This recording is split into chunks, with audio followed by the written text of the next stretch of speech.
আশা করি সবাই ভালো আছেন। এক্সাম এক্সপার্টের পক্ষ থেকে সবাইকে আরো একবার স্বাগতম জানাচ্ছি। আজকে সফলতার গল্পের দ্বিতীয় পর্ব। আমি আপনাদের সঙ্গে আছি শুভ আইস, ঢাকা বিশ্ববিদ্যালয়ের ফিনান্স বিভাগের তৃতীয় বর্ষে অধ্যয়নরত আছি। আজকে আমাদের যে আপনাদেরকে সফলতার গল্প শোনাবে, আহ আজকে আমাদের অতিথি আশফি।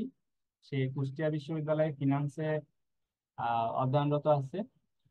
সেও এক্সাম এক্সপার্টের স্টুডেন্ট ছিল। তার কাছ থেকে আমরা আজকে শুনবো তার সফলতার গল্প, তার পরিশ্রমের গল্প, তার এক্সাম জার্নির গল্প, ইউনিভার্সিটি এক্সাম জার্নির গল্প।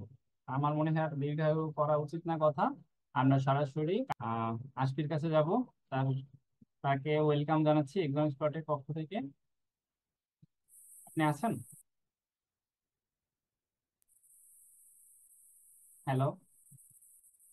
জি, আসসালামু আলাইকুম। ওয়ালাইকুম আসসালাম। ওয়েলকাম এক্সাম এক্সপার্টের পক্ষ থেকে। আশা করি ভালো। Thank you sir. ওয়েলকাম, ভালো আছেন আশা করি। কি ভালো আছি, আপনি ভালো আছেন? হ্যাঁ, এই তো ভালো। তারপর কেমন চলতেছে আপনার দিনকাল, পড়াশোনা, নতুন জীবন এই কেমন তো চলতেছে? চলছে, আলহামদুলিল্লাহ ভালো। আচ্ছা, তো আমরা আজকে আপনাকে যে কারণে ডাকছি সেটা হলো আপনি আমাদের আজকে কিছু আহ দিক পরামর্শ দিবেন, দিক নির্দেশনা দিবেন বিশ্ববিদ্যালয়ে আহ ভর্তি পরীক্ষায় সফলতা অর্জনের জন্য, যেহেতু আপনি একজন সাকসেস গাই। অ্যান্ড আপনি হলো কিভাবে সাকসেস হয়েছেন বিশ্ববিদ্যালয়ে, এসব নিয়ে আজকে আড্ডা হবে। তো যেহেতু আমি আপনাকে চিনি বাট আমার স্টুডেন্ট আপনাকে চিনে না, তো শুরু থেকেই আপনাকে জিজ্ঞাসা করি বা আপনাকে প্রশ্ন করি যে আপনার কাছে যদি জানতে চাই আপনার নাম কি, পুরো নাম। আমার নাম হচ্ছে মাইমুন আহমেদ। আমি বর্তমানে ইসলামিক ইউনিভার্সিটি কুষ্টিয়াতে ফাইন্যান্স এন্ড ব্যাংকিং এর প্রথম বর্ষের শিক্ষার্থী। কলেজ কোনটা ছিল? Ideal square college, Motijheel. Ideal school and college. ওইখানে এসএসসি, ওইখানে এসএসসি। ওইখান থেকে এসএসসি এবং এইচএসসি দুটো ওখান থেকেই। ওইখান থেকে। আচ্ছা, তো আপনার কাছে আমার প্রথম জিজ্ঞাসা সেটা হলো, আপনি তো বিশ্ববিদ্যালয়ে এখন ভর্তি হয়ে পড়াশোনা করতেছেন, তো আপনার বিশ্ববিদ্যালয়ের যে পরীক্ষাটা ছিল বা বিশ্ববিদ্যালয়ের চান্স পাওয়া যে আহ, কাঙ্ক্ষিত যে পরীক্ষা, এটা কি আসলে অনেক কঠিন হয়? এটা কি আসলে চান্স পাওয়াটা কি অনেক কঠিন? আপনি কেমনটা ফেস করছেন? চান্স পাওয়াটা ডিপেন্ডস আপন ইউর প্রিপারেশন, যে আপনি কিভাবে প্রিপারেশন নিচ্ছেন। আপনার প্রিপারেশন আপনি যদি ইজি করে নেন, যদি মনে করেন যে টেক ইট ইজি, তাহলে আপনার পরীক্ষাটাও সেরকম হবে। আর যদি শক্তভাবে একটা প্রিপারেশন থাকে শুরু থেকেই, তাহলে পরীক্ষাটা মোটামুটি ভালোই হবে, কনফিডেন্টের সাথে পরীক্ষা দেওয়া যাবে।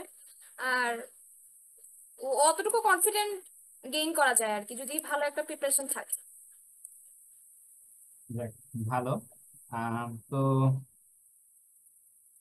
এবার যদি আপনার পুরো ইউনিভার্সিটি অ্যাডমিশন জার্নিটা যদি আমি জানতে চাই, যে শুরু থেকে যদি একটু আমাদের সাথে শেয়ার করেন, আপনার শুরুটা কোথা থেকে হয়েছিল, কেমন পথ পাড়ি দিছিলেন, কতটা টাইম, কিভাবে কিভাবে প্রিপারেশন নিতেন, সব গল্পটা যদি একটু জানতে চাই, একটু ব্রডলি যদি একটু বলেন।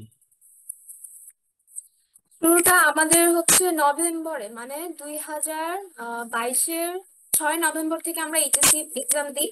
তো আমার অনেক ব্যাচমেট আপনার এইচএসসি এর আগে থেকে প্রি অ্যাডমিশন কোর্সে ভর্তি হয়েছিল আর কি।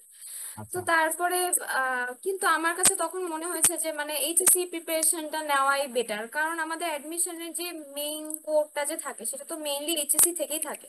মানে আপনি এইচএসসির বেসিক যদি ভালো থাকে তাহলে সেটা অ্যাডমিশনে অনেকটুকু ফ্রুটফুল হয়, অবশ্যই। অনেকটুকু আগানো থাকে। তো কোনো প্রি অ্যাডমিশন ব্যাচে তো ভর্তি হওয়া পড়েনি আমার। তো আমি মেইনলি প্রথমে ক্লাস শুরু করেছিলাম এক জায়গা থেকে, মানে লুমিনাস কোচিং সেন্টার, ওখান থেকে। লুমিনাস থেকে। তো ওখান ওখান থেকে প্রথমে ক্লাস শুরু করেছিলাম, কিন্তু আহ দেখা গেল যে ওখানে ক্লাস শুরু করার পরেও ওখানকার পড়াগুলা মানে রেগুলারলি দেখা যাচ্ছে যে ওরা মানে কোচিং সেন্টারে স্যাররা খুব বেশি কমার্শিয়াল, বা যারা একটু দুর্বল শিক্ষার্থী তাদেরকে সেভাবে তারা ফোকাস করতে পারে না। কিংবা যারা আগায় শুধু তারাই আগায়, মানে যারা পিছায় থাকে তারা শুধু পিছাই থাকে, তাদের সেরকম একটা অগ্রগতি দেখা যায় না। অথবা মানে এক্সাম তারা নিলেও সেভাবে সলভ ক্লাস হয়তো করে না, সিনসিয়ারলি ক্লাসগুলো নেয় না। খুব শুরু থেকে ওইখানে হওয়ার পরে আমার খুব বেশি একটা হচ্ছে ইয়ে হয় না, ইমপ্রুভমেন্ট আমি নিজের মধ্যে দেখি। হ্যাঁ, ডেভেলপমেন্টের যে ব্যাপারটা থাকে না, যে এক্সাম দেওয়া, মডেল টেস্ট দেওয়া, বা তারাও নিচ্ছে না, বা পরে দেখা যায় যে আমারও একটা অনাগ্রহ সৃষ্টি হয়ে গেছিল কোচিং এর প্রতি। তো কোচিং এর প্রতি অনাগ্রহ তারপরে আমি ওই কোচিং এ ভর্তি হওয়ার কয়েক মাস, মোটামুটি তো আমাদের 3-4 মাস পেয়েছিলাম আমরা টাইম। হ্যাঁ। তো 1-1.5 মাস পরে আমি এক্সাম এক্সপার্টের সাথে যুক্ত হই। তো এখানে আমাদের শুভ স্যার, উনি উনি আমাকে উনি আমাকে মোটামুটি অনেক মানে অনেক ভালো মতো একটা প্রিপারেশন নেওয়ার জন্য অনেক যেভাবে হেল্প করা যায় উনি ওনার পক্ষ থেকে সবটুকুই আমাকে দিচ্ছে। আমারও চেষ্টা ছিল, আর ওকে। ওনার তো চেষ্টা আছে, উনি অনেক ভালো মতো আমাদেরকে বুঝাইছে। আচ্ছা, তো ঠিক আছে, থ্যাংক ইউ। এখন যদি আপনার কাছে জানতে চাই যে আপনি যখন কোচিং সেন্টার নিয়ে আপনার অভিজ্ঞতা বাজে, but তাও যদি জানতে চাই যে কোচিং সেন্টারটা আসলে সিলেকশনটা কিভাবে আপনি করছিলেন, মানে হয় না কারো কাছ থেকে পরামর্শ নিছিলেন বা কোনো একটা আইডিয়া থেকে তো আপনি কোচিং সিলেকশন করছিলেন, তো কোচিং সিলেকশনটা আসলে কার মাধ্যমে হয়েছিল বা মানে কি চিন্তা করে কোচিং সিলেকশনটা করছিলেন? অন্য কোথাও কোথাও তো কোচিং করতে পারেন, হয়তো অনেকে ব্যাচ করতে চায় যে কোচিং এ ভর্তি না হয়ে ব্যাচ করবো, অনেকে চিন্তা করে না ব্যাচ কোচিং কিছুই করবো না, যতগুলা সাবজেক্ট আছে ততগুলা সাবজেক্টের হোম টিউটর রাখবো। তো এইগুলো না করে কোচিং এ ভর্তি হওয়ার পেছনে নিশ্চয়ই একটা কিছু রিজন ছিল। ইউসিসি বা হলো প্যারাগনে ভর্তি না হয়ে লুমিনাসে ভর্তি হওয়ার পেছনে একটা রিজন ছিল। তো এইটার এই ব্যাকগ্রাউন্ডটা আমি আসলে জানতে চাই। অনেকে আসলে আপনার যারা জুনিয়র আসবে ওরা এর পরবর্তী বছরগুলোতে বা বারবারই এটাই সবাই ফেস করে যে আমি কোথায় ভর্তি হব, কোন কোচিং এ ভর্তি হব, ঠিক আছে? তো আপনার এক্সপিরিয়েন্সটা বা আপনার রিজনটা কি ছিল লুমিনাসে ভর্তি হওয়ার, যেটা বললে আমার মনে হয় আপনার কথা যারা শুনবে তারা বুঝতে পারবে বা আইডিয়া নিতে পারবে যে কিভাবে আসলে কোচিং সিলেকশনটা করতে হয়। স্পেসিফিক কোনো রিজন ছিল না লুমিনাস চুজ করার জন্য। স্পেসিফিক বলতে মানে আমরা প্ল্যান করে রাখছিলাম হয়তো আরেকটা, কিন্তু অন্য কোথাও মানে কোনো একটা কারণবশত সেখানে ভর্তি হতে পারি নাই, পরে লুমিনাসে ভর্তি হওয়া মানে সবাই কাইন্ড অফ হুজুগে আর কি, যে ফ্রেন্ডরাও হচ্ছে আমিও হয়ে যাই এরকম। আর তখন এরকম মনে করা হয়েছিল যে সব কোচিং সেন্টার তো সেম প্রোভাইড করবে এরকম। আমি লুমিনাসকে এখানে ছোট করে কথা বলতেছি না, মানে সবার ক্ষেত্রে তো সেম না, সবাই সবভাবে সবকিছু পিক করতে পারে না। আমি Obviously। যেটা পারি নাই লুমিনাসে পড়ে অনেকে চান্স পেয়েছে, আমি লুমিনাসকে ছোট করে কথা বলছি না, আমি আমার অভিজ্ঞতার কথা হ্যাঁ, এটা বলছি আর কি। হতেই পারে, person to person it's vary. Person to person it varies, হ্যাঁ। এই হচ্ছে কথা। তো কোচিং সিলেকশনের ক্ষেত্রে কোচিং আসলে ম্যাটার করে না খুব বেশি, আপনি কিভাবে প্রিপারেশনটা নিতেছেন ভালো মতো, বা আপনি কতটুকু টাইম দিচ্ছেন পড়াশোনাতে, ওটাই আসলে ডিপেন্ড করে। আপনার কন্ট্রিবিউশন বা ডেডিকেশন কতটুকু পড়াশোনার হ্যাঁ, প্রতি, আপনার ডেডিকেশন ইচ্ছা কি, কতটুকু, হ্যাঁ। এটাই আসলে, সেটা কোচিং এ ভর্তি হোক বা না হোক, তাই তো? হ্যাঁ, জি। আপনার কি মনে হয় যে কোচিং সেন্টার, মানে ধরেন আপনাকে পরে আবার একবার সুযোগ দেওয়া হলো, সেক্ষেত্রে আপনি কোচিং সিলেকশনে কোন ব্যাপারগুলোকে প্রাধান্য দিবেন বা কিভাবে আপনি কোচিং সিলেক্ট করতে চাইবেন? পরের বার আবার সুযোগ দেওয়া হলে আমি আমি ট্রাই করবো একজন মেন্টরের, তার কাছ থেকে পরামর্শ নিয়ে পড়াশোনা করতে। আসলে কোচিং ও বড় ফ্যাক্টর না, আপনার যদি ভালো একজন মেন্টর থাকে আপনি তাহলে অনেক দূর আগায় যেতে পারবেন। এখন কোচিং এ আপনি সেই সুবিধাটা পাচ্ছেন কিনা সেটা দেখার বিষয়। আচ্ছা, যদি আমি প্রশ্ন করি যে কোচিং সেন্টারটা আসলে আমাদের মানে ইউনিভার্সিটি স্টুডেন্টদেরকে বেসিক্যালি কোন ধরনের ফ্যাসিলিটিস দেওয়াতে ওরা সংকল্পবদ্ধ থাকে, মানে সবাই যে কোচিং এ ভর্তি হয় এর পিছনে আসলে কিছু ফ্যাসিলিটিস পাওয়ার বা অপরচুনিটি পাওয়ার ইচ্ছাতে তো ভর্তি হয়, তো মেইনলি এই এইম গুলা কি থাকে যে আমি কোচিং এ ভর্তি হওয়ার পরে আমাকে এই এই সুযোগটা পাবো, ওই সুযোগটা পাবো, যেটা কোচিং এ ভর্তি না হলে হয়তো পাবো না। তো এখানে এই যে মেইন কোচিং এ ভর্তি হওয়ার যে মানে অপরচুনিটি পাওয়ার যে ইচ্ছাটা, এখানে কোন কোন অপরচুনিটি পাওয়ার ইচ্ছা স্টুডেন্টরা ভর্তি হয়? যে ওরা ওরা তো ওদের মতো একটা রুটিন সাজিয়ে দেয় যে আমরা 50টা ক্লাস নিব, 50টা ক্লাসে আমরা 15টা পরীক্ষা নিব, 15টা পরীক্ষাতে তোমরা যারা ফার্স্ট হবা তাদেরকে আমরা এই পুরস্কার দিব, বা এরকম ধরনের কিছু লুক্রেটিভ ওরা কিছু প্রসপেক্টাস দিয়ে দেয় ওরা এরকম, যে আপনি সেটা তাদের একটা পলিসি হতে পারে, হয়তো সেরকম এগুলোর কিছু জন্য একটা। একটা স্টুডেন্টরা, হ্যাঁ, ওটার দিকে উম, ঝুঁকে যায় আর কি, কোচিং এর দিকে ঝুঁকে যায়, তাই তো? আচ্ছা, থ্যাংক ইউ। আচ্ছা, এখন যদি আমি হলো আপনার কাছে জানতে চাই যে আহ আপনি তো সাবজেক্ট অলরেডি ভর্তি হয়েছেন কুষ্টিয়া বিশ্ববিদ্যালয়ের ফিনান্স ডিপার্টমেন্টে, তো সাবজেক্ট চয়েসটা আসলে কিভাবে দেওয়া উচিত বা কিভাবে আপনি দিছিলেন, ঠিক আছে? মানে সাবজেক্ট চয়েস দেওয়ার ক্ষেত্রে কি কি ব্যাপার মাথায় রাখা উচিত? আমি এই প্রশ্নটা করছি এই কারণে যে অনেক সময় বিইউপি, আপনি জানবেন যে বিইউপি তে পরীক্ষা দিতে গেলে আগে সাবজেক্ট চয়েস দেওয়া লাগে, ঠিক আছে? তো সাবজেক্ট চয়েস একটা বড় একটা ব্যাপার, যেটা অনেক স্টুডেন্ট পরীক্ষা দেওয়ার পরেই হয়তো এই ব্যাপারগুলো নিয়ে অতটা কনসার্ন থাকে না, বাট এটা একটা সিরিয়াস ইস্যু, ঠিক আছে? যেহেতু এটা লাইফ, মানে পুরো লাইফের একটা ডিসিশন, ঠিক আছে? সো সাবজেক্ট চয়েসের ব্যাপারে কোন কোন ব্যাপারে কনসার্ন থাকা উচিত? সাবজেক্ট চয়েসের ব্যাপারে সেটা মানে ম্যান টু ম্যান ভ্যারি করে। যার মানে এক একজনের এক এক সাবজেক্ট নিয়ে প্যাশন থাকে।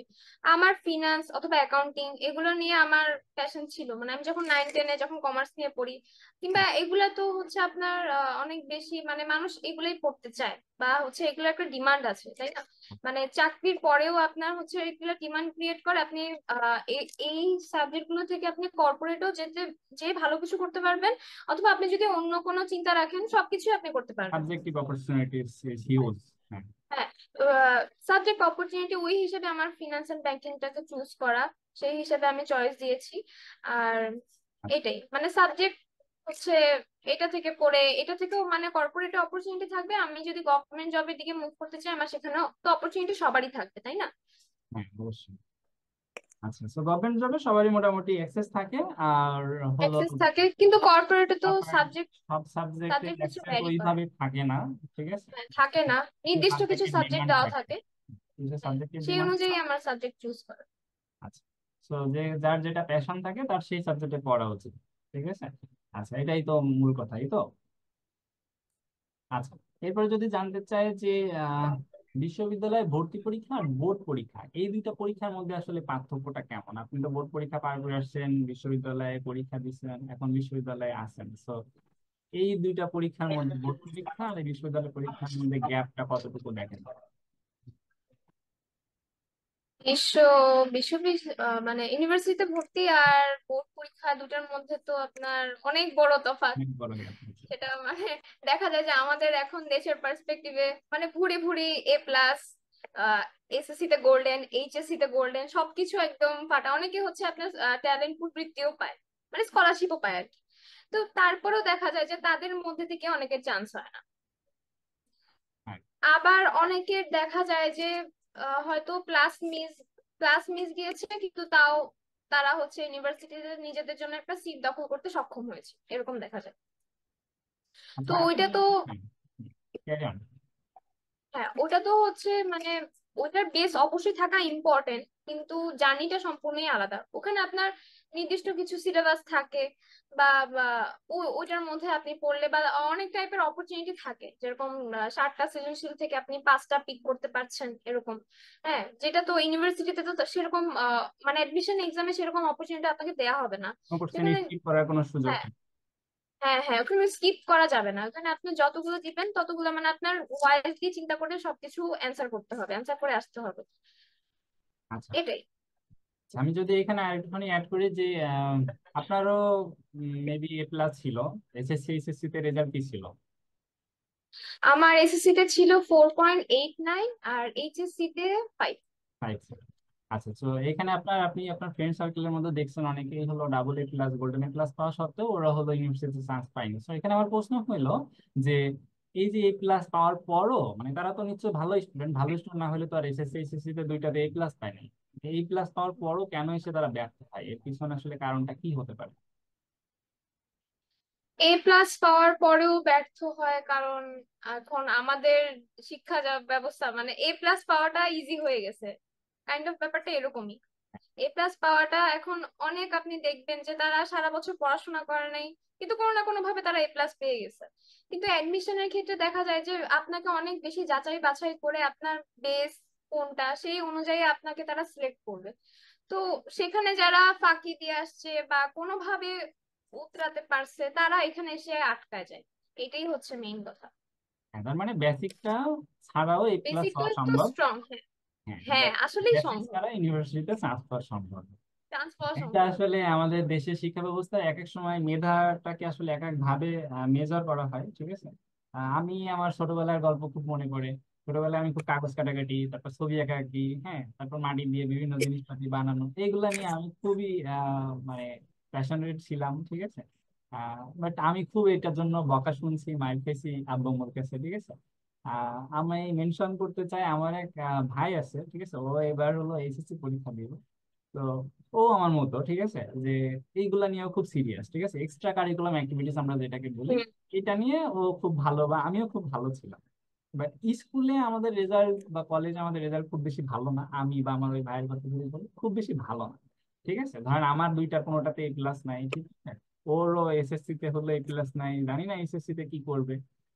এখন এই যে মানে আমাদের সময় যে শিক্ষা ব্যবস্থা ছিল, সেই শিক্ষা ব্যবস্থাতে কিন্তু আমরা মেধাবী স্টুডেন্ট ছিলাম না, ঠিক আছে, আমরা কিন্তু অমেধাবী স্টুডেন্ট ছিলাম, আমরা হলো বান্দর পানা ছেলে পেলে ছিলাম, ঠিক আছে, যে আরে ওরা বান্দর পারে না, ওরা হলো এক্সট্রা কারিকুলাম আছে, ওরা দিয়ে এ প্লাস তো পাই নাই, ঠিক আছে, সো মেজারমেন্টটা ছিল এ প্লাস দিয়ে।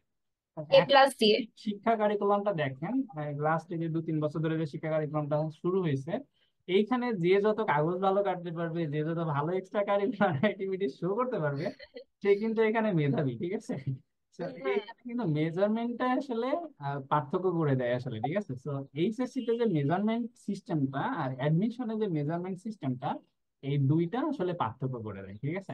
আমার মনে হুম। হয় ব্যাপারটার সাথে আপনি একমত হবেন যে এইচএসসি তে মেজারমেন্টের যে সিস্টেমটা, ওটা হলো যে তুমি যে পরীক্ষায় 11টা প্রশ্ন আসবে, তুমি 7টা প্রশ্নের অ্যান্সার সঠিকভাবে লিখতে পারছো, এটা হইলেই তুমি এ ক্লাস পেয়ে গেলা, ঠিক আছে। But A plus. মানে হলো মেজারমেন্ট সিস্টেমটা এমন না, এডমিশন সিস্টেমে হলো পুরো একদম ওয়ান থেকে শুরু করে এই পর্যন্ত তুমি কোথাও ফাঁকি দিয়ে আসছো কিনা, ফাঁকি দিয়ে আসলে তুমি স্লিপ করো, ফাঁকি না দিয়ে আসলে বা লেগে না থাকলে তুমি স্লিপ করো, ফাঁকি দিলে মানে লেগে না, মানে লেগে থাকলে ফাঁকি না দিলে তুমি হলো গেইন করবে। আমার মনে হয় আপনি ওইটার সাথে একমত হন, ব্যাপারটা মনে হয় মানে এইরকমই, ঠিক আছে। তো এটাই আর কি, হ্যাঁ। আমার মনে হয় পার্থক্য তৈরি করার জায়গাটা এইটা।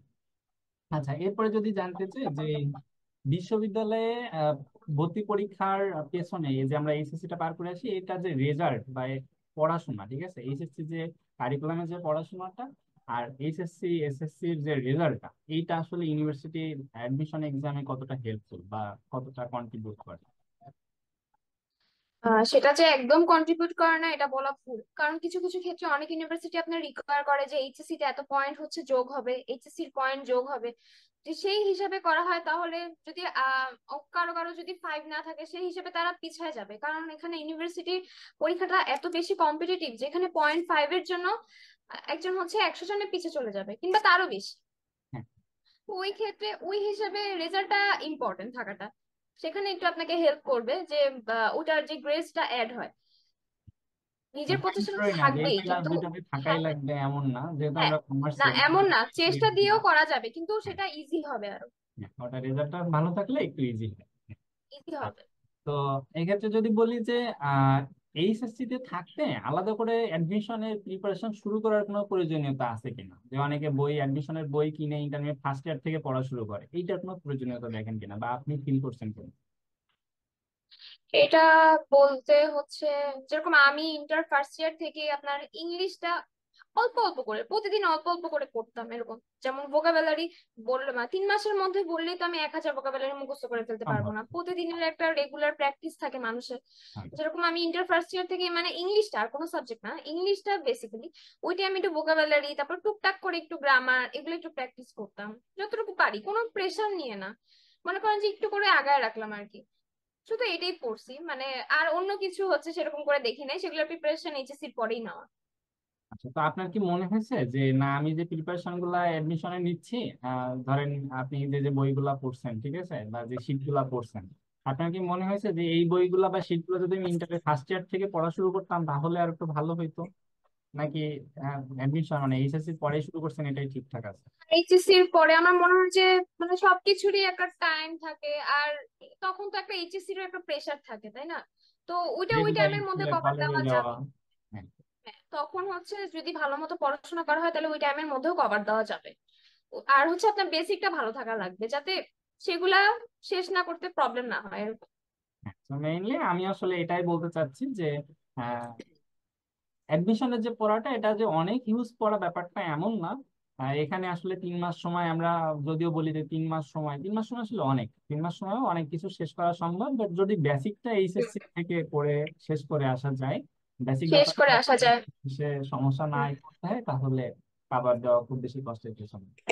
আচ্ছা, এক্ষেত্রে যদি বলি যে বিশ্ববিদ্যালয়ে ভর্তি যে অ্যাডমিশন পরীক্ষা, এই পরীক্ষার জন্য কতগুলা বই পড়তে হয়?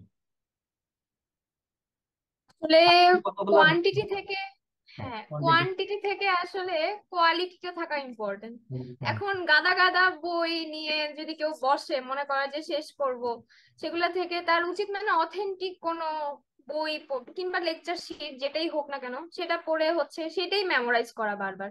এখানে ইউনিভার্সিটি পড়ার হচ্ছে আপনার কোনটা পড়বেন তার থেকে বেশি ইম্পর্টেন্ট যে কোনটা বাদ দিবেন। এখানে তো মানে সব তো হচ্ছে যেটা ইম্পর্টেন্ট অনুযায়ী আমাদের মানে ইম্পর্টেন্স অনুযায়ী আমরা ভাগ করব যে কোনটা পড়বো না পড়বো। এখন অপ্রয়োজনীয় জিনিস যেটা আপনার গত 10 বছরে আসে নাই সেটা যদি কেউ ভালো মতো পড়তে চায়, এটাতে তার এনার্জিও নষ্ট, টাইমও নষ্ট। কোশ্চেন অ্যানালাইসিসের যে ব্যাপারটা, কোশ্চেন অ্যানালাইসিস করে প্রিভিয়াস ইয়ারে যা আসে, কারণ কোশ্চেন তো আমাদের রিপিট হয় বা ওইরকম টাইপের কোশ্চেন যদি আমরা মেমোরাইজ করি বেশি করে, মানে সেটাই বললাম যে কোয়ালিটি থাকা ইম্পর্টেন্ট কোয়ান্টিটি থেকে। গাদা গাদা বই না পড়ে আমরা হচ্ছে গিয়ে কোয়ালিটিতে হচ্ছে বেশি ফোকাস দিব। আচ্ছা। তো এখানে তাহলে আপনি যেটা উল্লেখ করছিলেন আমি আর একটু পরিষ্কার করি যে কোর্সেন ব্যাংকের গুরুত্বটা তাহলে এখানে অনেক, তাই তো? কোর্সেন ব্যাংক হ্যাঁ এবং হ্যাঁ হ্যাঁ কোশ্চেন নেই। আচ্ছা। আচ্ছা, আমি আর একটুখানি যদি অ্যাড করি যে আপনি তো কোচিং এ পড়ছেন, সো ওখানকার শীট বেশি ইফেক্টিভ মনে হয় নাকি বাজারে যে বইগুলা পাওয়া যায়, যেমন জয়কলির বইগুলা পাওয়া যায় বা বিভিন্ন প্রকাশনীর যে বইগুলা পাওয়া যায়, কোনটা বেশি ইফেক্টিভ আপনার মনে হলো? জয়কলির বই নাকি হলো মানে এই বইগুলা, বাজারের বইগুলা, নাকি হলো কোচিং এর শীট গুলা, কোনটা বেশি ইফেক্টিভ? আচ্ছা মনে হয় যে এমনি যে আপনার কোর যে আপনি যে ভিতরে যে পড়া সেগুলোর জন্য lecture sheet enough. Lecture sheet ভালো মতো পড়লে মনে হয় যে লেকচার শিট, কিন্তু বাজারের বই সেগুলো ভালো হবে না, কিন্তু বাজারের মডেল টেস্ট সেগুলো ট্রাই করা যায়। মনে কিন্তু বাজারের বইখানে দেখা যায় যে প্রকাশনীতে তারা অনেক টাইপের ভুল করে রাখে বা ঠিক মতো ব্যাখ্যা দেয় না, পরে একটা কনফিউশন ক্রিয়েট হতে পারে আচ্ছা। এটার জন্য। আচ্ছা, থ্যাংক ইউ। আচ্ছা, আমি যদি এখানে আর একটু বলি যে এই যে বইগুলা যে শেষ করতেন আপনি, লেকচার শিট যে শেষ করতেন, এই লেকচার শিট গুলা কি দিনে শেষ করতেন? লেকচার শিট দিনেরটা দিনে, আমি তো ফাঁকি পাচ্ছিলাম, দিনেরটা দিনে কখনোই শেষ করতাম না। আচ্ছা, কি মনে হয় শেষ করা কি উচিত, আর শেষ করা কি শেষ সম্ভব? করা অবশ্যই উচিত, আর সম্ভব ডিপেন্ড করতেছে যে কে কিভাবে পড়তেছে। আপনার কি হয়তো মনে হয়, সম্ভব। আপনি কি সম্ভব, আপনার পক্ষে কি সম্ভব ছিল? আপনি ফাঁকি দিয়েছেন, ঠিক আছে, আমার আপনার পক্ষে কি সম্ভব আমার ছিল? পক্ষে সম্ভব ছিল না, ছিল। মনে হয় না সম্ভব ছিল আমার। পড়লেও কিছু কিছু বাকি থাকতো, বাকি থাকার পরে পরে আবার সেগুলা কভার দিতে হতো এরকম।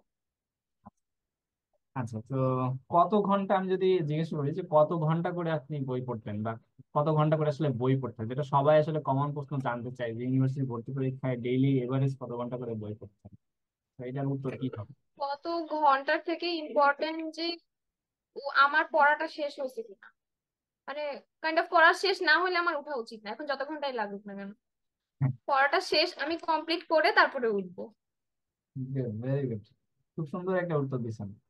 আচ্ছা, এখন যদি বলি যে মডেল টেস্টের কথা আপনি বলতেছিলেন, তো মডেল টেস্ট আসলে কতটা ইফেক্টিভ ইয়ের জন্য, অ্যাডমিশনের প্রিপারেশন কমপ্লিট করার জন্য কতটা ইফেক্টিভ মনে করেন? মডেল টেস্ট আসলে অনেক, মডেল টেস্টটাতে বেশি ফোকাস দেওয়া উচিত। কারণ মডেল টেস্ট দিলে আপনি যে এক্সাম হলে বসবেন আপনার এক্সাম হলের একটা এক্সপিরিয়েন্স ক্রিয়েট করে। যে টাইম ধরে যদি কেউ মডেল টেস্ট দেয় বা প্র্যাকটিস করে, তো সে তার একটা টাইম সম্পর্কে তার একটা ধারণা হবে, তারপরে এক্সাম হলের একটা এক্সপিরিয়েন্স সে পাবে। তো যত বেশি মডেল টেস্ট দেওয়া হবে একটা টাইমের সাথে একটা রিলেশন ক্রিয়েট হবে যে এত টাইমের মধ্যে আমি শেষ করতে পারবো ব্যাপারটা, এরকম একটা জিনিস। নিজের আসলে তো এটা কোন খুব অধ্যায়ের উপরে দুর্বলতা আছে, কোন প্রশ্ন বারবার ভুল করতেছি, এগুলা সম্পর্কে একটা আইডিয়া হবে, কত মার্কস আমি পাচ্ছি, এগুলো তো। হুম, হ্যাঁ, হ্যাঁ এগুলো খুব গুরুত্বপূর্ণ। শুধু মডেল টেস্ট দেওয়া না, মডেল টেস্ট দেওয়ার পরে সেই প্রশ্নে মডেল টেস্টটা নিয়ে আবার বসা, ঠিক আছে, যে যে হ্যাঁ প্রশ্নটা দিচ্ছি সেটা নিয়ে আবার কারেক্ট করা যেগুলো analysis করা, ভুল হয়েছে, যে হ্যাঁ আমি কোথায় সেগুলো কোথায় নিয়ে ভুল হচ্ছে আবার করতেছি, ডিসকাস কর। কোথায় কোথায় ভুল করতেছি, কোনগুলা বারবার ভুল হচ্ছে, তাহলে কোন চ্যাপ্টার গুলোতে আমার ল্যাকিংস আছে সেইগুলা ফাইন্ড আউট করা, ঠিক আছে। আহ এইগুলো আমার মনে হয় খুব বেশি গুরুত্বপূর্ণ। শুধু মডেল টেস্ট, বেশি বেশি মডেল টেস্ট দিলেই যে সমস্যার সমাধান হয়ে যাবে ব্যাপারটা এমন না, ওই মডেল টেস্ট প্রশ্ন নিয়ে আবার বেশি করে অ্যানালাইসিস করতে হবে।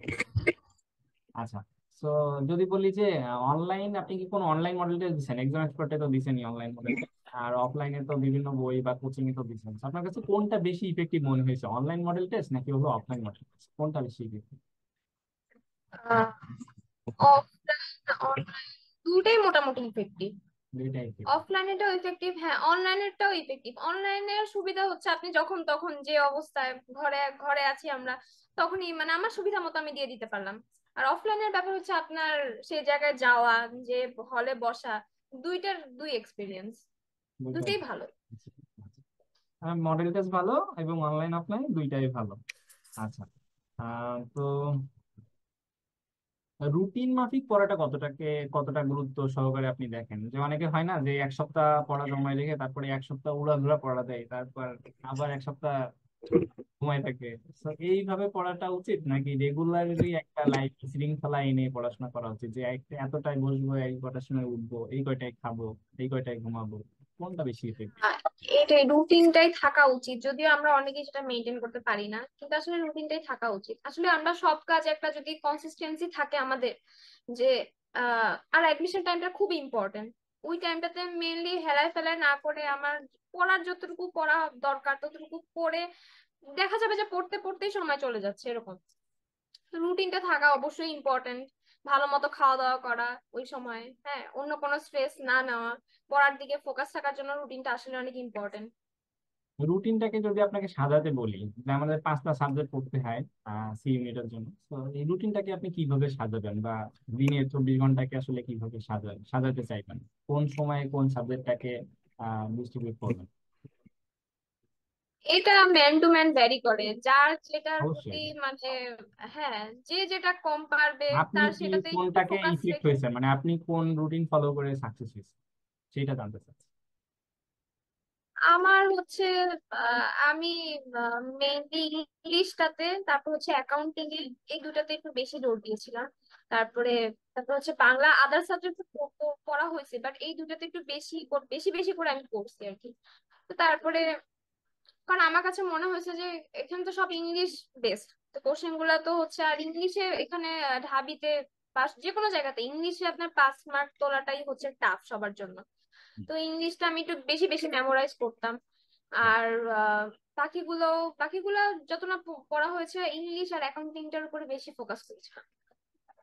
আচ্ছা, অ্যাকাউন্টিং এর দুইটা পার্ট আছে, একটা ম্যাথ একটা হলো থিওরি। তো কোনটাতে বেশি জোর দেওয়া উচিত বলে মনে করেন, থিওরি পার্টটা নাকি হলো ম্যাথ পার্টটা?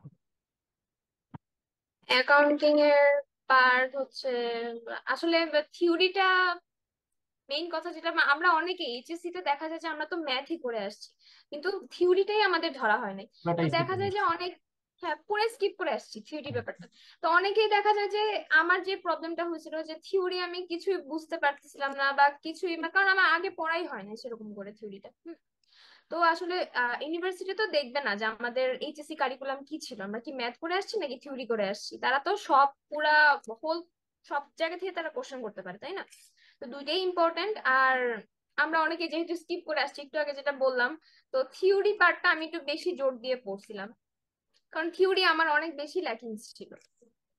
আচ্ছা, পরীক্ষার হলে অ্যাকাউন্টিং অ্যান্সার করার ক্ষেত্রে আপনি আগে ম্যাথ দাগাইতে চাইবেন না আগে থিওরি দাগাইতে চাইবেন, কোনটা আগে দাগাইতে চাইবেন, বা আপনি কোনটা করছিলেন? আমি মেইনলি যেটা করেছিলাম সেটা হচ্ছে এক থেকে মানে সবকিছু আমি যেটা পারি সেটা দাগাইছি, যেটা না পারি সেটা আমি স্কিপ করে গেছি।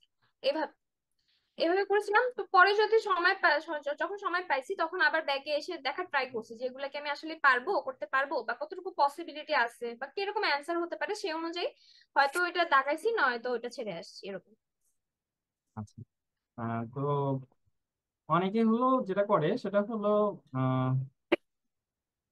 ভোর রাত্রে উঠে পড়ে, অনেকে হলো রাত জেগে পড়ে। তো এই ব্যাপারটা আপনি কোনটাকে বেশি মানে ভালো রুটিন বলবেন, যে কোনটা ভালো রুটিন আপনার কাছে, মানে আপনার দৃষ্টিতে কোনটা ভালো রুটিন, রাত জেগে পড়ার রুটিনটা ভালো, নাকি হলো সকাল সকাল ঘুমায় গিয়ে মানে early bed early to rise এই পড়াশোনাটা ভালো? কোনটা আপনার ক্ষেত্রে মনে হয়? আমি জানি যে এটা হলো এনভায়রনমেন্টের উপর ভ্যারি করে, পার্সনের মেন্টাল, হ্যাঁ হ্যাঁ বাট আপনি কোনটাকে, আপনি তো দুইটাই ফলো করছেন কোনো না কোনো সময়, বাট আমি জানতে চাচ্ছি হ্যাঁ যে কোনটায় বেশি আউটপুটটা বেশি পেয়েছেন, ইফেক্টিভ আউটপুট?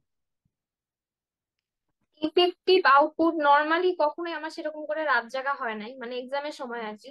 তো দেখা যেত যে সকাল সকাল উঠেই পড়তে বসতাম, বাট এক্সামের কয়েকদিন আগে মানে এক্সামের আগের 1 সপ্তাহ বা 2 সপ্তাহ ওই সময়টাতে আমি মানে দিনেও পড়ছি রাতেও পড়ছি এরকম দেখা গেছে। মানে তখন আর অতটা ফলো করি নাই যে দিনেও দিনে উঠেও পড়ছি, মনে হয় 2-3 ঘন্টা এরকম করে ঘুমানো হয়েছে। আর রাত জেগেও পড়া হয়েছে, দুইটাই করা হয়েছে। মানে ডিপেন্ড করতেছে যে আপনি নিতে পারতেছেন কিনা, এরকম ব্যাপারটা। আচ্ছা, থ্যাংক ইউ। আচ্ছা, এবার যদি আপনার কাছে জিজ্ঞেস করি যে মোবাইল বা সোশ্যাল মিডিয়া এই দুইটার আসলে গুরুত্বটা কতটা আপনি মনে করেন, এই দুইটার আসলে কোনো কার্যকারিতা আছে কিনা, নাকি টোটালি টাইম, মানে ওয়েস্ট অফ টাইম অ্যাডমিশনের সময়? উপকারিতা আছে না বলবো না, কারণ অনলাইনে এক্সাম দেওয়া হয়েছে, তারপরে হচ্ছে অনেক সময় দেখা যায় যে অনেক কিছু আমরা অনলাইন থেকে পড়ি, অনেক পিডিএফ বা ওয়ার্ড মিনিং বের করার জন্য আপনার মোবাইলটা লাগবেই আছে। হ্যাঁ, এটা হচ্ছে স্কিপ করা যাবে না। হ্যাঁ, অবশ্যই। কিন্তু হ্যাঁ, ওই টাইমটাতে হচ্ছে সোশ্যাল মিডিয়া থেকে একটু ডিস্ট্রাকশন থাকাটাই বেটার মনে করি, কারণ ওই টাইমটা তো একবার চলে গেলে তো আর আসবে না, তাই না? তো তখন সোশ্যাল মিডিয়া, বন্ধু বান্ধব এগুলা একটু দূরে রেখে পড়াশোনার কাছে ফোনটাকে ফোকাস করলেই ভালো হয়। আচ্ছা, সো মোবাইল, মানে আমি যদি জিজ্ঞেস করি যে সোশ্যাল মিডিয়ায় অনেক ফেসবুকের গ্রুপ ট্রুপ থাকে, ঠিক আছে, যেখান থেকে অনেকে ইনফরমেশন গুলো নেয়, ঠিক আছে, বা এই যে আপনি যে পড়ার কথাগুলো বলতেছেন, আপনার কখনো এমন হয়েছে যে ধরেন আপনি ফেসবুকে কোনো একটা পেজ বা গ্রুপ থেকে এটা পড়তেছেন, ওটা হঠাৎ করে সামনে একটা ভিডিও আসছে, ওটা দেখা শুরু করছেন, তারপরে ঘন্টা ঘন্টা পার হয়ে গেছে, এমন কখনো হয়েছে কি? এরকম ব্যাড এক্সপিরিয়েন্স আছে কিনা?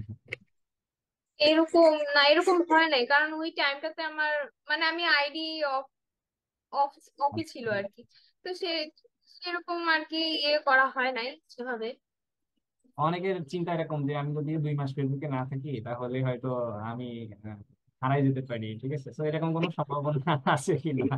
বা আপনার কি মনে হয় যে না, ফেসবুক ডিঅ্যাক্টিভেট করেও পরবর্তীতে ভালো একটা আউটপুট, মানে রেজাল্ট নিয়ে আরো সম্মানের সাথে ফিরে আসা যাবে, এরকম মনে করেন কিনা আপনি? এরকম এরকমটা সে মানে কিভাবে বলি, এটা ফেসবুক অফ করা মানে মেইন কথা হচ্ছে আমি থাকবো না বা টাইম ওয়েস্ট যাতে না হয় সেই জন্য এই স্টেপটা নেওয়া, আর অন্য অন্য কোনো চিন্তা না যে আমার সফল হবো কিনা সেটা জানি না। সেটা মানে অফ করছি যাতে টাইম ওয়েস্ট না হয়, এই জন্য। আমি আমার কথা বলি, আমি যখন ফেসবুক অফ করছিলাম তখন আমার চিন্তা ছিল, প্রথম চিন্তা যে আমার যে ফ্রেন্ডস, মানে ফ্রেন্ড আছে ফেসবুকে, এত হাজার ফ্রেন্ড আছে, এরা থাকবে তো, পরে আমার ফেসবুক আইডি আবার ওপেন হবে তো? ঠিক আছে, আমার এখন লাইক ফলোয়ার, এর পরবর্তীতে সেটা থাকবে তো?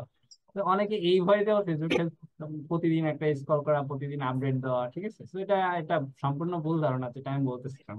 ঠিক আছে, তো এটা না করে আমার মনে হয় সম্পূর্ণ ডিএক্টিভেট করা বা একদমই ফোন থেকে দূরে থাকা, ঠিক আছে, যতটা পারা যায় সোশ্যাল মিডিয়ায় যে প্রতিদিন চেক করা, নোটিফিকেশন চেক করা যে আমার চেক করা, হ্যাঁ। কি অবস্থা, আমার কতটা ফান্ড ফলোয়ার বাড়লো না বাড়লো। আচ্ছা, এই পর্যায়ে যদি জিজ্ঞাসা করি যে অনেকে আপনার ফ্রেন্ড সার্কেলে এমন এক্সপিরিয়েন্স দেখছেন আপনি যে অনেকে প্রেম প্রেম করে বা রিলেশনশিপে, তো আপনি এটাকে কিভাবে দেখেন, যে রিলেশনশিপ আসলে কি শক্তি হয়ে আসে অ্যাডমিশন টাইমে, নাকি হলো ফাঁদ হয়ে আসে, বিপদ হয়ে আসে, কোনটা আসে? কোনটার সাথে তুলনা করবেন? রিলেশনশিপ আসলে এই টাইমটাতে আসলে না থাকাই ভালো এখন। অনেকে হয়ে যায় অনেকের, তো হ্যাঁ, না থাকা ভালো বলতে আসলে ইউনিভার্সিটির পরে আপনি রিলেশনের অনেক টাইম পাবেন, তখন অফুরন্ত সময় থাকবে, সব সব আনন্দ মজা ট্যুর রিলেশন কেন, যা ইচ্ছা তাই করার, বিয়ে সবকিছু করার সময় থাকবে। কিন্তু ওই 3 মাসটা চলে গেলে তো আর আসবে না, এখন না করাটাই বেটার। না করাটাই, মানে নতুন করে না জড়ানোটাই বেটার, আর হলো নতুন করে পুরাতন না হইলে তো, জানানোই বেটার। পুরাতন হ্যাঁ, হইলে তো মানে যতটা সম্ভব আর কি চাপা দিয়ে রাখা বা যতটা সম্ভব, হ্যাঁ ওই টাইমটাতে ইয়ে করা উচিত। না, অনেকে মানে নন্দের কবিতা হলো বিবৃত করে, ঠিক আছে, যে যত কিছু সৃষ্টি মহান কল্যাণ কর, অর্ধেক তার করিয়াছে নাকি অর্ধেক তার না, একদম 12 মুভির মতো, ঠিক আছে, যে অনেকে উদাহরণ টানে যে হ্যাঁ, মুভিতে হলো আহ যে হলো নায়িকা ছিল, ঠিক আছে, হিরোইন ছিল, ও না শ্রদ্ধা। শ্রদ্ধা না হ্যাঁ, থাকলে হয়তো শ্রদ্ধা হয়তো অ্যাডমিশনে চান্স সাকসেসটা পাওয়ার জন্য পাইতো না। শ্রদ্ধার মতো মেয়ে দরকার, এরকম অ্যাডমিশন টাইমে এটা আসলে রিয়েল লাইফে খাটে না। হ্যাঁ, তো সেটা গতকাল ওগুলা আমার কথা সিনেমাতেই হচ্ছিল। সুন্দর। হ্যাঁ, গতকাল আমার এক স্টুডেন্টের সাথে কথা হচ্ছিল, ও বলতেছিল এই ব্যাপারটা যে সিনেমায় অনেক কিছুই সুন্দর দেখায় যেটা বাস্তব জীবনে সুন্দর নাও হইতে পারে। ফেস করতে গেলে অনেক প্রবলেম হতে পারে। সেটাই। আচ্ছা, এরপরে যদি আপনাকে আমি কয়েকটা মানসিকতার কথা বলি, যে শ্রম, সাহস, বিশ্বাস, ধৈর্য, ঠিক আছে, তারপরে পরিশ্রম, সততা, এই যে আমরা পজিটিভ মেন্টালিটি গুলার কথা ছোটবেলা থেকে শিখে আসি, ঠিক আছে, এইগুলোর প্রয়োজনীয়তা আছে মনে করেন, নাকি মানে মনে করেন দুশ্চরিত্র, ঠিক আছে, তারপর ধরেন আহ সৎ না অসৎ একটা মানুষের কি আসলে সব মানে এখানে সফল হতে পারে, নাকি সফল হতে গেলে আসলে এই ব্যাকগ্রাউন্ড গুলো থাকাটা খুব প্রয়োজন? অবশ্যই প্রয়োজন।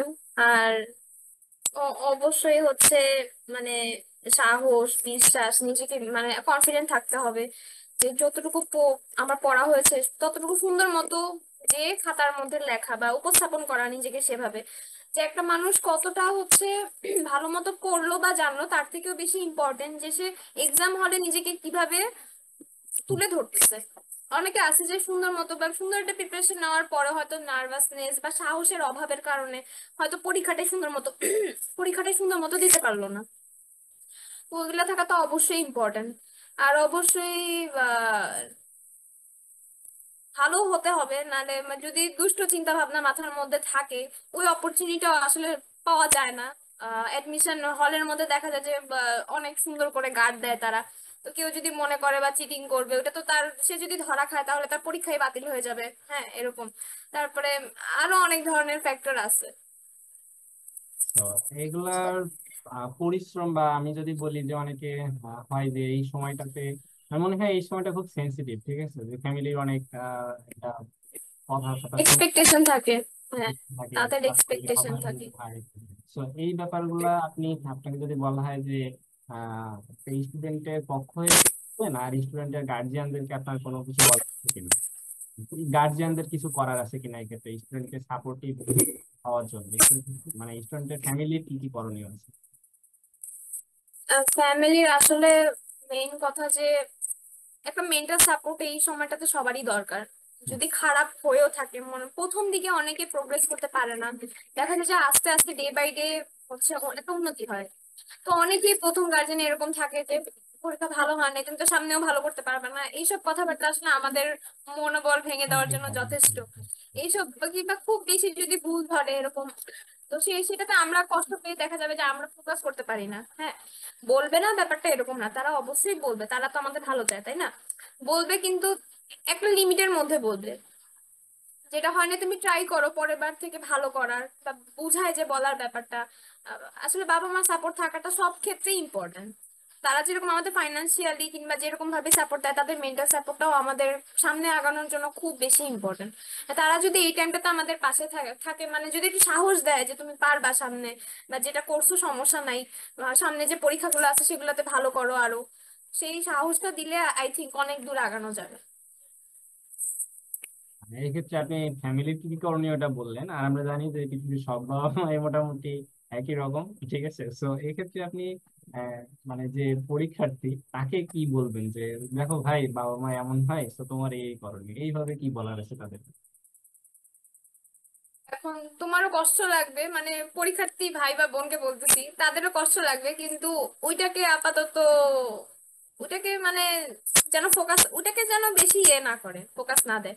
ওটা নিয়ে যেন বসে না থাকে। এখন এটা ধরে নিতে হবে যে সবার বাবা মা এরকম, সব আব্বু আম্মু এগুলা বলবে, তোমাকে এগুলা বলবে, আমাকেও বলছে, অন্য অন্য বাচ্চাদেরকেও সবাইকে বলবে, সবাইকেই বলবে। এখন এগুলা সবাই ফেস করে আসছে বলবেন। তাদের কথাটা মানে মাথায় রেখে, এমন বলছি না যে গুরুত্ব দিও না, অবশ্যই তাদের কথাটা মাথায় রাখবা, কিন্তু তাদের বকাঝকা বা নেগলেকশন যেটা আছে বা তারা যদি টন্ট করে তোমাকে, তো সেটা হচ্ছে গিয়ে ওটা ফোকাসে রাখবা না, কারণ সব বাবা মাই চায় যে তার সন্তান সফল হোক তাই না? তো তারা যখন একটা আউটপুট পায় না তখন তারাও মন খারাপ করে, মন খারাপ থেকেই তারা বলে। তাদেরকে এরকম বুঝায় বুঝায় বলা যেতে পারে যে আমি সামনের সামনের এক্সাম যেটা হবে বা আমি এখন থেকে আরো ভালো মতো পড়বো, এটা তাদেরকে এরকম বুঝায় বলা, এইটাই। তো এখানে আসলে কোনোভাবে ছেড়ে দেওয়া যাবে না, বা ওখানে অনেক সময় রাগারাগি হ্যাঁ, করে হাল আর করবো না, হাল ছেড়ে দেওয়া, তো এখানে হাল হাল ছেড়ে ছেড়ে দেওয়া যাবে না। হ্যাঁ, ধৈর্য সহকারে এই টাইমটা ধৈর্যের পরীক্ষা আর কি, পুরোটাই ধৈর্যের পরীক্ষা, অ্যাডমিশন জার্নিটাই ধৈর্যের পরীক্ষা। অনেকে আছে যে সারা প্রথম প্রথম ভালো মতো পড়াশোনা করতেছে, তো পরে এক্সামের আগে যে ভাইটাল সময়টা যে ভালো মতো সবকিছু একেবারে রিভাইজ দেওয়া, ওই রিভিশনের টাইমটাতেই তাদের ল্যাকিং ছিল দেখে অনেকে হচ্ছে এরকম চান্স পায় না। বা প্রথম প্রথম সিরিয়াস থাকা বা সারা ইন্টার 2 বছরে তারা সিরিয়াস ছিল বেসিক কোর্সে, তাদের মেধা আছে কিন্তু তারা পরিশ্রম করতে পারে না, পরে হাল ছেড়ে দেয়। পরে এটার জন্য অনেকেই ঝরে পড়ে। এরকম আবার অনেকে এরকম আছে যে ওই টাইমটাতে আগে পরে খারাপ বা কি করছে সেটা রেকর্ড নাই, কিন্তু ওই টাইমটাতে ভালো মতো ফোকাস করছে দেখে চান্স তাদের হয়ে গেছে। এখন পুরোটাই ডিপেন্ড করতেছে যে কে কতটা হচ্ছে পরিশ্রম করলো, কার কার হচ্ছে চেষ্টা কতটুকু ছিল। আর ধৈর্য থাকতে হবে, অবশ্যই অনেক ধৈর্য থাকতে হবে। আচ্ছা, আমি এখানে একটা ব্যাপার মেনশন করি যে আমি আমার লাইফে আমার যত সিনিয়র বলেন, আমার যত ক্লাসমেট বলেন, ঠিক আছে, বা আমার সার্কেল বলেন, বা আমার জুনিয়র সার্কেল, আমার স্টুডেন্ট সার্কেল, এদের মধ্যে আমি যাদেরকে দেখছি কমার্সে সি ইউনিটের কথা আমি বলবো, যে এখানে আমি এমন একজনকেও পাই নাই যে পরিশ্রম করছে, লেগেছিল একদম শুরু থেকে শেষ পর্যন্ত, কোনো না কোনো ইউনিভার্সিটি চান্স পায় নাই, এমন আমি একজনকেও দেখি নাই। আপনি এমন পেয়েছেন কিনা যে লেগেছিল, চেষ্টা করছে, কিন্তু চান্স পায় নাই? অনেকে মানে না ভয়, এরকমটা আসলে, আপনি কখনো না দেখেন? এরকম হয় না। আসলে পড়লেই সম্ভব, এটা এটা আমার ক্ষেত্রেই বেশি প্রযোজ্য কথাটা। আচ্ছা, পড়লেই আসলে তো আমি হলো পড়লেই পারা যায় ইনশাল্লাহ। সি ইউনিটের ক্ষেত্রে দেখছি যে, অন্য ইউনিটের কথা আমি বলবো না কি হয়, বাট সি ইউনিটে আমি আমার লাইফে দেখি নাই এমন একজন উদাহরণ আমি সামনে আনতে পারি নাই এখনো পর্যন্ত, যে ও চেষ্টা করছে বাট ও কোনো না কোনো ইউনিভার্সিটিতে পায় নাই। ঠিক আছে, হয়তো এমন হতে পারে যে প্রথমে ঢাকা ভার্সিটি পরীক্ষায় অনেক সময় হয়তো স্লিপ করছে কোনো একটা কারণে, ঠিক আছে, হয়তো বুঝতে পারে নাই, ঠিক আছে, বা কোনো যানজটের কারণে, বা হঠাৎ করে ভয় পেয়েছে। So, এই ব্যাপারগুলোর কারণে হয়তো স্লিপ করতেই পারে একটা ইউনিভার্সিটি, বাট নট নেসেসারিলি যে সে কোথাও আর চান্স পাবে না, এমন উদাহরণ আমি আর দেখি নাই। ঠিক আছে। আচ্ছা, তো আর একটা প্রশ্ন যদি জিজ্ঞাসা করি যে অ্যাডমিশন টাইমে অনেকে গ্রুপ ওয়ার্ক, মানে ইউনিভার্সিটি টাইম লাইফে তো আপনি গ্রুপ ওয়ার্ক করেন, সো গ্রুপ স্টাডিটা আসলে অ্যাডমিশনের পড়াশোনাটাই কতটা প্রয়োজনীয়, বা এটা কি আসলে ইফেক্টিভ, নাকি এখানে নিজের সেলফ স্টাডিটা খুব দরকার, কোনটা আপনার প্রয়োজন বলে মনে হয়, গ্রুপ স্টাডি না সেলফ স্টাডি? গ্রুপ ওয়ার্ক অতটা ইফেক্টিভ হবে না আমার যেটা মনে হয়, যে আসলে এখানে গ্রুপ গ্রুপ স্টাডি গ্রুপ স্টাডির নামে এখানে একটা টাইম ওয়েস্ট হয়ে যেতে পারে। হ্যাঁ, তো নিজে নিজেই আসলে পড়াটা নিজেরটাই নিজে দেখা উচিত। আর সবার প্রিপারেশন সেম থাকে না। মনে করেন যে আমি ইংলিশে শিখ থাকে মানে উইক থাকতে পারি, অন্য আরেকজন হয়তো অ্যাকাউন্টিং এ দুর্বল। তো দেখা যায় যে ওইভাবে তো আসবে না সবার, পড়াশোনাটা সেভাবে হবে না আর কি। গ্রুপ ওয়ার্ক থেকে নিজে সেলফ স্টাডিটাই ইম্পর্টেন্ট। আর এখানে আমি যে একদম এটা অবশ্য আলোচনা করা হয়েছে, তারপরও আমি যদি জিজ্ঞাসা করি যে মেধা নাকি পরিশ্রম, কোনটাই এখানে সফলতার চাবি? পরিশ্রম। পরিশ্রম। আচ্ছা, না, পরিশ্রম। অনেকে অনেকে মাল্টি ট্যালেন্টেড থাকে, ঠিক আছে, যে আমি শুধু মাল্টি এগুলো বলছি না, ট্যালেন্টেড। অনেক আসলে হয় এমন মাল্টি ট্যালেন্টেড, সবকিছু দেখলেই একবার দেখলেই পারে, বাট সে পরিশ্রম করতে চায় না আসলে। হ্যাঁ, না সেটা ডিফারেন্ট, সেটা হচ্ছে মানে ওটাকে আপনার এক্সাম্পল বলা যেতে পারে না, ওটা হচ্ছে এক্সেপশনাল। আচ্ছা, আচ্ছা, এই পর্যায়ে মোটামুটি আমাদের প্রাথমিক জিজ্ঞাসা শেষ। এক্সাম এক্সপার্ট নিয়ে একটু জিজ্ঞাসা করবো যে আপনি এক্সাম এক্সপার্টের সাথে যুক্ত হওয়ার পরে আপনার হলো আহ এক্সপিরিয়েন্সটা কেমন, এক্সাম এক্সপার্টের সাথে এক্সপিরিয়েন্সটা কেমন?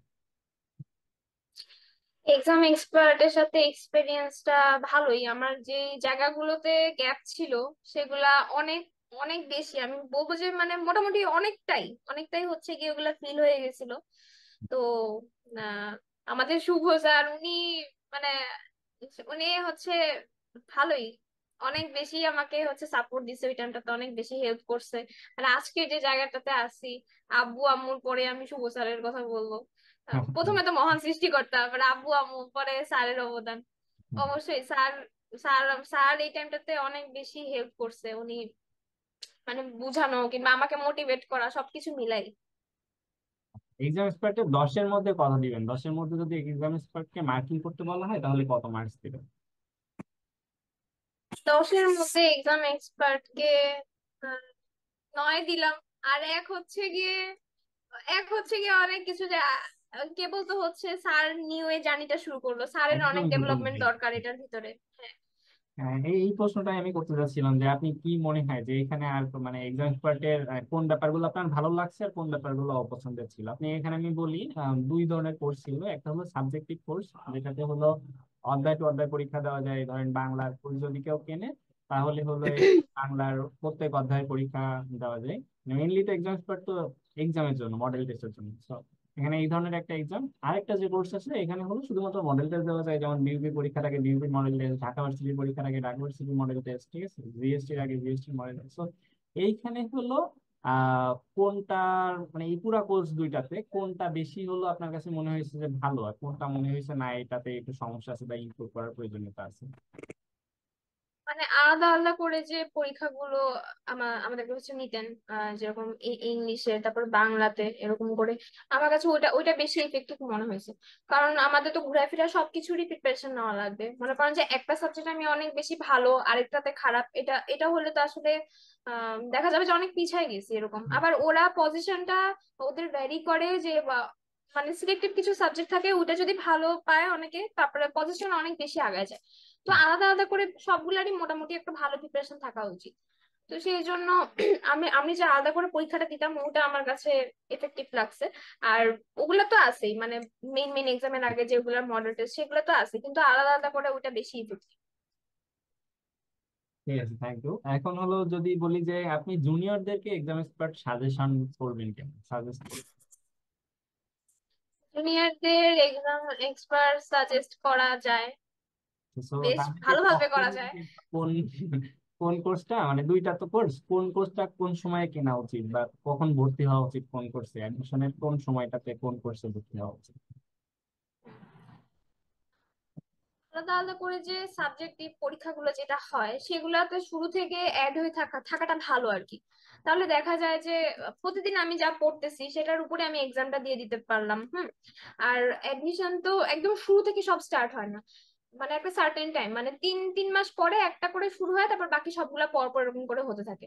তো তখন পরে ওই কোর্সটা একটু পরে কেনা যেতে পারে। আর কিন্তু প্রথম থেকে ওই যে সাবজেক্টিভ যে কোর্সটা থাকে ওইটাতে ভর্তি হওয়া যায়, এটা ভালো, ওইটা করা যাবে, তো এখানে কোনো ঝামেলা ইফেক্টিভ নেই, হবে। বাসায় বসে পরীক্ষা দেওয়া যায় গুগল ফর্মের মাধ্যমে। তো কোনো প্রকার ঝামেলা নেই, ঠিক আছে। সাথে সাথে অ্যান্সার দেখা যায়, রেজাল্ট দেখার জন্য অ্যান্সার দেখা যাবে।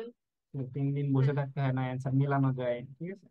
তো এই সুবিধাগুলো এখানে আছে। তো এক্সাম এক্সপার্টের হলো কস্টটা নিয়ে যদি একটু কথা বলি, যে আপনার কাছে তো মানে আপনি তো ভর্তি হওয়ার সময় কিছু একটা কস্টে ভর্তি হয়েছেন, তো এই কস্টটা এখানে আপনি কি মনে করেন, অনেক বেশি নাকি অনেক কম নাকি ঠিক আছে? এটা হচ্ছে budget friendly.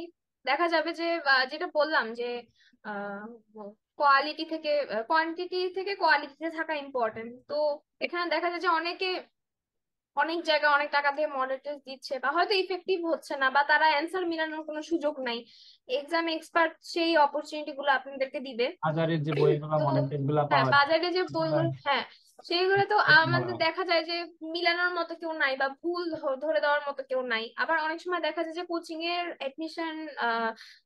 Coaching এডমিশনের model test গুলো এত বেশি কমার্শিয়াল থাকে যে তারা শুধু পরীক্ষা নেওয়া পর্যন্তই শেষ, তারপরে সেটা অ্যান্সার মিলায় না, কিংবা এটা নিয়ে কোনো আলোচনা করে না যে বা কার কিসে ভুল হয়েছে। অনেক সময় অনেক ক্ষেত্রেই দেখা যায়, সব ক্ষেত্রে না, অনেক ক্ষেত্রে এরকমটা হয়ে থাকে। আচ্ছা, তো থ্যাংক ইউ ভেরি মাচ। এই পর্যায়ে যদি আপনার কাছে লাস্ট প্রশ্ন, মানে লাস্ট জিজ্ঞাসা, সেটা হলো যে আপনাকে এখন যদি মোটিভেশনাল কিছু কথা বলতে বলা হয় আপনার জুনিয়রদের জন্য, ঠিক আছে, তাহলে আপনি কি বলবেন, তাদেরকে কিভাবে পড়া উচিত, কি মানে মোটিভেশন হিসেবে কোনটা আসলে কাজ করে অ্যাডমিশন টাইমে? তো মোটিভেশন, তাকে জাস্ট বলা হলো মোটিভেশন দিতে, তো এই ক্ষেত্রে আপনি কি বলবেন? ওই তো মানে মেধাবী হওয়ার থেকে পরিশ্রমী হওয়া অনেক বেশি ভালো। এখন মেধাবী এটা অনেকে দেখে মনে করতে পারে যে সে হয়তো অল্প করে পড়তেছে, বা হচ্ছে আমি হয়তো পারবো না পড়তে। এটা মনে নেওয়াই ভুল। সেই সাহসটা তোমার রাখতে হবে যে তুমি পরিশ্রম করলে তুমি অবশ্যই পারবা, ঢাবিতে না হলে অন্য কোনো ইউনিভার্সিটিতে অবশ্যই পাবা। হ্যাঁ, পরিশ্রমের একটা দাম আছে। দিন শেষে এটা একটা মূল্য, এটা সবাই পাবে। পরিশ্রমে ভালো মতো যদি কেউ পড়াশোনা করে, আর হাল ছাড়া যাবে না, ধৈর্য থাকতে হবে, অনেক ধৈর্য এই সময় আশেপাশে মানুষের অনেক কথা শোনা যাবে। অনেক সময় দেখা যাবে যে তারা আশেপাশে, মানে আমার ফ্রেন্ড সার্কেলের মধ্যে কেউ কেউ অনেক ভালো করতেছে, ওইটা দেখেও হতাশ হওয়া যাবে না। মানে অনেকে এরকম থাকে, আবার তারা অনেকে চান্স পায়ও না এরকম দেখা যায়। যেটা এক্সপিরিয়েন্স, যেটা করছি সেটাই বলতেছি, যে কোচিং এ এক্সামে হয়তো ভালো করছে কিন্তু কোথাও চান্স হয় না, এরকমও হয়েছে। তো ধৈর্য, সাহস, এগুলা থাকা অনেক ইম্পর্টেন্ট, আর সৎভাবে পরিশ্রম, এগুলাই। ওই যে একটা মানে বই পাওয়া যায়, ঠিক আছে, যে 7 দিনে ইংলিশ ল্যাঙ্গুয়েজে কথা বললাম, ঠিক আছে, 7 দিনে ইংলিশ ল্যাঙ্গুয়েজ শিখুন, 7 দিনে জাপানিজ ল্যাঙ্গুয়েজ শিখুন। এই দেখুন যে কেমন যেমন শর্টকাট বাজারে পাওয়া যায়। অ্যাডমিশনে কি আসলে এরকম কিছু শর্টকাট বলে কিছু আছে? আপনার কি মনে হয়? এখানে আসলে শর্টকাট বলে কিছু নাই। আপনার যে বেসিক যে জিনিসটা ওইটা আসলে আগের থেকেই কিছুটা থাকতে হবে না। হুট করে কেউ 3 মাসের মধ্যে ইংলিশ ভোকাবুলারি 1,000 3,000 কেউ মুখস্থ, এটা কখনোই পসিবল না। তারপরে হুট করে বাংলা ব্যাকরণের বেসিক কোনো কিছুই হুট করে পসিবল না। ও ও অতটুকু ন্যূনতম বেসিক তো থাকারই দরকার। আর কেউ যদি আগে থেকে অ্যাডভান্স থাকতে চায় সে সেটা পড়লো, এটা তো খুব, সে আরো আগায় থাকলো, এটা তো আরো ভালো। এখন এই হচ্ছে কথা, অনেকে পেশাটা নিতে পারে অনেকে পেশাটা নিতে পারে না। এখন হুট করে কারা পড়ে আমার ঠিক জানা নাই, আমি কখনো হুট করে পড়ে জীবনে ভালো করি নাই। আমার আগের থেকে প্রচুর টাইম দেওয়া লাগে কোনো একটা কিছু ভালো মতো পড়ার জন্য। এই হচ্ছে কথা। তো তাহলে মেধাবী নয়, পরিশ্রমীদের জয়, তাই তো? হ্যাঁ, হ্যাঁ। আমিও মেধাবী না, ঠিক আছে, আপনিও মেধাবী না, আপনি স্টুডেন্ট, চিনি আমি। আপনি মেধাবী স্যার। তো ব্যাপার হচ্ছে যে তাহলে আমাদের দুইজনের আসলে এট দ্য এন্ড যে কনক্লুশন আমরা টানতে যাচ্ছি সেটা হলো লেগে থাকলে আসলে সম্ভব, পরিশ্রম যদি করেন তাহলে অবশ্যই সম্ভব, তাই তো? আচ্ছা, হুম, হুম। আপনাকে অনেক অনেক অনেক অনেক অনেক বেশি থ্যাংক ইউ, ঠিক আছে, আপনার আমাদেরকে সময় দেওয়ার জন্য। আহ, আমাদের হলো জুনিয়রদের জন্য বা আপকামিং যে স্টুডেন্ট গুলো আছে এদের জন্য কিছু কথা বলার জন্য আপনাকে অসংখ্য ধন্যবাদ। এক্সাম স্কুলের পক্ষ থেকে আপনাকে আবার একবার শুভেচ্ছা এবং অভিনন্দন আপনার হলো এই সফলতার জন্য। তো থ্যাংক ইউ।